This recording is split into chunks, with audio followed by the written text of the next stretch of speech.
You are standing inside Constantinople, the last great city of Rome. The streets are quieter than they should be.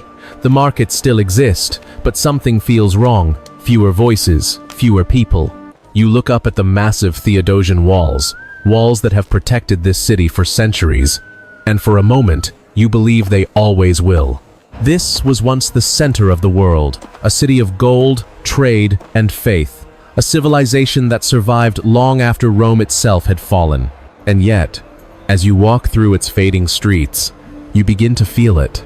Not a sudden collapse, but a slow, quiet ending. You do not know it yet, but you are witnessing the final days of an empire that once ruled the world. You are still here, walking through Constantinople, but to understand what you are seeing, you have to imagine what this place once was. This was not just a city. This was the Roman Empire, not the Rome of ruins and memory, but a living continuation that endured for over 1,000 years after the West had fallen. From these streets, emperors ruled over lands that stretched across continents. Armies marched under banners that carried the weight of centuries. Laws, faith, and culture radiated outward from this city into the known world. You would have seen crowded markets filled with goods from every direction. Silk from the east, grain from Egypt, spices, metals, and ideas moving through its ports. Constantinople stood at the center of global trade, where continents met and civilizations touched. Above you, the Theodosian walls rose as symbols of absolute security. For generations, they had turned back every enemy: Persians, Arabs, Bulgars, Rus. Again and again, this city had been tested, and every time, it survived.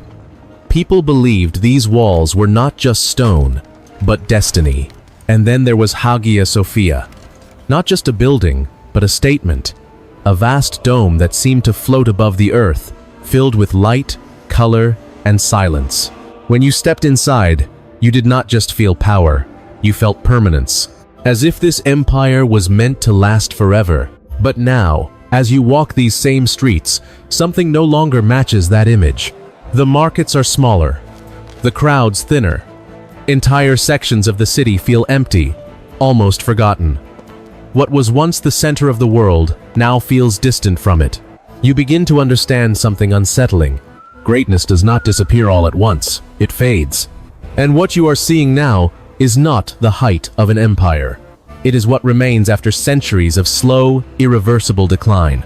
You can feel it now. This city is still standing, but it is no longer alive in the way it once was. The collapse did not come suddenly. It began long before you were born, long before anyone now walking these streets could remember. It started centuries ago, and piece by piece, something essential was lost. In 1071, far from here, at Manzikert, the empire lost control of Anatolia. That was not just land, it was the heart of its strength, the farms that fed the people, the soldiers who defended the borders. When it was gone, something inside the empire began to weaken in a way that could not be easily repaired. Then came civil war, not one, but many. You can imagine it. Armies that should have defended the empire turned against each other instead. Power became more important than survival. Every conflict drained what little strength remained. The army changed too. The old system that once produced loyal, disciplined soldiers faded away. In its place came mercenaries, men who fought for pay, not for the empire. You can feel the difference. The confidence is gone. The certainty that this state could defend itself no longer exists. And then came something worse than defeat. In 1204, soldiers from Western Europe arrived. Crusaders, they called themselves. They were supposed to be allies. They were supposed to protect this city, not destroy it. But they did not protect it. They entered Constantinople and tore it apart. Churches were looted, homes were burned, sacred places were desecrated. Wealth that had been built over centuries was carried away in days. What you are walking through now is still marked by that moment, even if the scars are harder to see. The empire did recover its capital years later, but it never recovered its spirit. Trust was broken.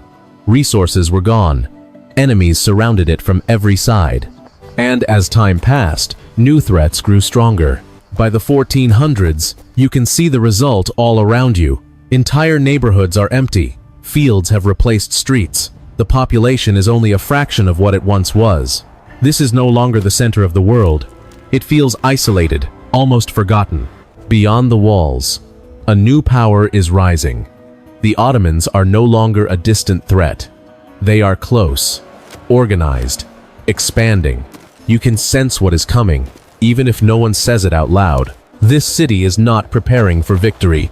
It is preparing for something it may not survive. You can feel the shift before you even see it. In 1451, word spreads through the city that a new Ottoman sultan has taken power, Mehmed II, only 19 years old. Some people around you believe that youth means weakness, that he will be inexperienced, easier to negotiate with, that perhaps the danger will pass. But as the months go by, it becomes clear that something is different. Across the Bosphorus, construction begins. You hear about it first, then you see it. A massive fortress rising on the European shore, Rumeli Hisari, built not just as a symbol, but as a choke point. Ships can no longer pass freely. Supplies begin to slow. The city is not yet under attack, but it is already being strangled. You start to understand his intention. He is not testing the city. He is preparing to take it. By early 1453, there is no more doubt. An army gathers outside the walls. Tens of thousands of soldiers. You hear the numbers spoken in quiet voices. 50,000, maybe more. Alongside them, a fleet of ships fills the horizon. This is not a raid. This is a full commitment. Everything has been prepared for one purpose. And then you see the cannons. They are unlike anything you have ever known. Enormous. Built to do one thing: break the walls that have never been broken. On the 6th of April, 1453, the siege begins. The first blast echoes across the land with a force you can feel in your chest. The ground shakes. Stone cracks. For the first time, the walls that protected this city for centuries are not untouchable. Day after day, the bombardment continues. The sound never truly stops. You begin to measure time differently, not by hours or sunlight, but by the rhythm of impact. Fire, smoke, dust rising into the air. And yet, each night, the defenders go back to work. You see them carrying earth, timber, anything they can find. They rebuild what was destroyed, patch by patch, breach by breach, holding on, not because they believe they will win, but because there is no other choice. For a moment, it almost seems possible. The walls still stand. The city is still alive. Then something happens that changes everything. You hear it before you believe it. Ships. Inside the Golden Horn. The chain across the harbor was supposed to protect this side of the city. Everyone trusted it. But during the night, Mehmed orders his men to do something no one expected. They drag ships over land, across greased logs, over hills, and by morning, Ottoman vessels are suddenly inside the harbor. You look out and see them where they should not be. Now the city is surrounded. Completely. There is no safe side. No direction to escape. The walls are under pressure from every angle. The defenders are stretched thinner than ever. Every man is needed everywhere at once. The attacks grow more intense. Not just cannon fire now, but constant assaults. You hear fighting along the walls, in the towers, even beneath the ground as tunnels are dug and countered. There is no rest, no silence, only the feeling that the city is being pushed closer and closer to a breaking point. You realize something in that moment. This is not a siege that will be lifted. This is the end of something that has lasted for more than 1,000 years. And it is happening around you. Now you are no longer watching a city under siege. You are inside it. There are fewer than 8,000 defenders left. You hear that number repeated in quiet conversations, almost as if saying it too loudly would make it worse. They are spread across miles of walls, trying to hold back an army many times their size. Everywhere you go, there are gaps. Not enough men, not enough time. Food is running low. You can feel it in the way people move. Slower, weaker. The markets that once overflowed with goods now offer almost nothing. Hunger is no longer a fear of the future. It is part of each day. And fear is everywhere. You see it in the faces around you, in the silence between conversations. Some people still believe the city will be saved. Others no longer say it out loud.